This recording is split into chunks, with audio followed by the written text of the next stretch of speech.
There's no feeling more intense than starting over. If you deleted your homework the day before it was due, as I have, or if you left your wallet at home and you have to go back after spending an hour in the commute. If you won some money at the casino and then put all your winnings on red but it came up black. If you got your best shirt dry cleaned before a wedding and then immediately dropped food on it. If you won an argument with a friend and then later discovered that they just returned to their original view. Starting over is harder than starting up. If you're not ready for that, like if you've already had a bad day, then what you're about to go through might be too much. Feel free to go away and come back. I'll be here. Alright, thanks for coming with me on this trip. I'll understand if you have to take a break at any point.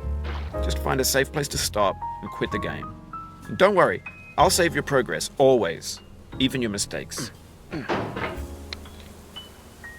This game is a homage to a free game that came out in 2002, titled Sexy Hiking. The author of that game was Jazuo, a mysterious Czech designer who was known at the time as the father of B games. And B games are rough assemblages of found objects.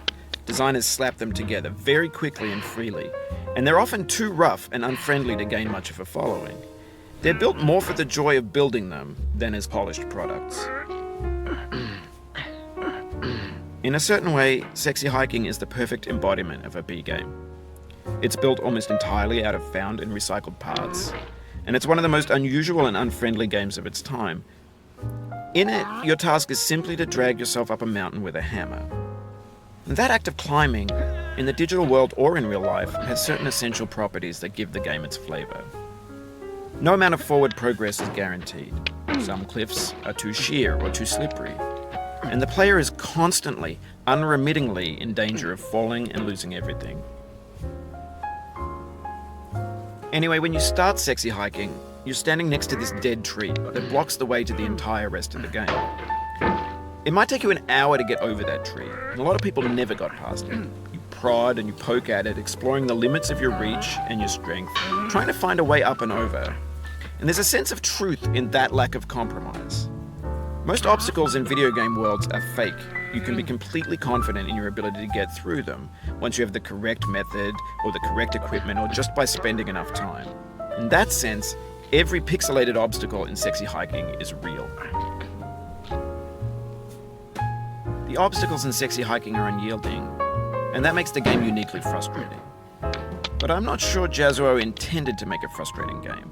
The frustration is just essential to the act of climbing, and it's authentic to the process of building a game about climbing. A funny thing happened to me as I was building this mountain. I'd have an idea for a new obstacle, and I'd build it, test it, and it would usually turn out to be unreasonably hard. But I couldn't bring myself to make it easier. It already felt like my inability to get past the new obstacle was my fault as a player rather than as a builder. Imaginary mountains build themselves from our efforts to climb them, and it's our repeated attempts to reach the summit that turns those mountains into something real. When you're building a video game world, you're building with ideas, and that can be like working with quickset cement. You mold your ideas into a certain shape that can be played with, and in the process of playing with them, they begin to harden and set until they're immutable, like rock. And at that point, you can't change the world. Not without breaking it into pieces and starting fresh with new ideas.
You've done this part before. You know it's possible. Just do what you did the first time.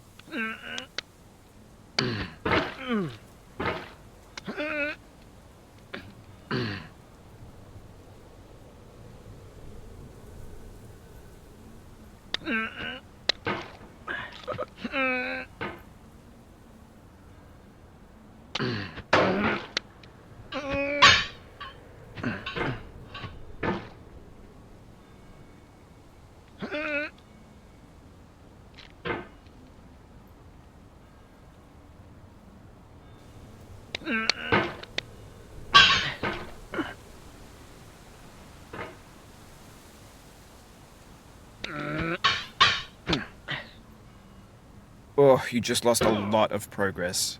That's a deep frustration, a real punch in the gut.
Oof, sorry about that.